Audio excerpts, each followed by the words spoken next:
All right, this video is on click and everything we can do with the click track. Okay, first thing, I want to accent beat one. Cool. Well, let's just go ahead and activate the accent, and we will turn that volume up, the fader up, so that we can also hear it. If we just activate it and it's turned down, it won't change anything. You got to make sure that you bring the fader up.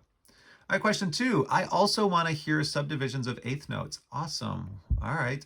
So if we only have quarter notes activated and we want to hear eighth notes as well, we're going to have to activate eighth notes if it's not, and we're going to have to pull that slider up to the volume that we want so that we can now hear the eighth note accents. Next click question.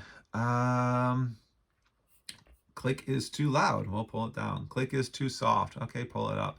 I don't like the click sound. Okay, well, go to your settings, top right button, hit settings, and click sound right here. Go ahead and push that button, and you can choose from any of these sounds that they give you. Woodblock is probably my favorite, but we're going to keep it on classic for now.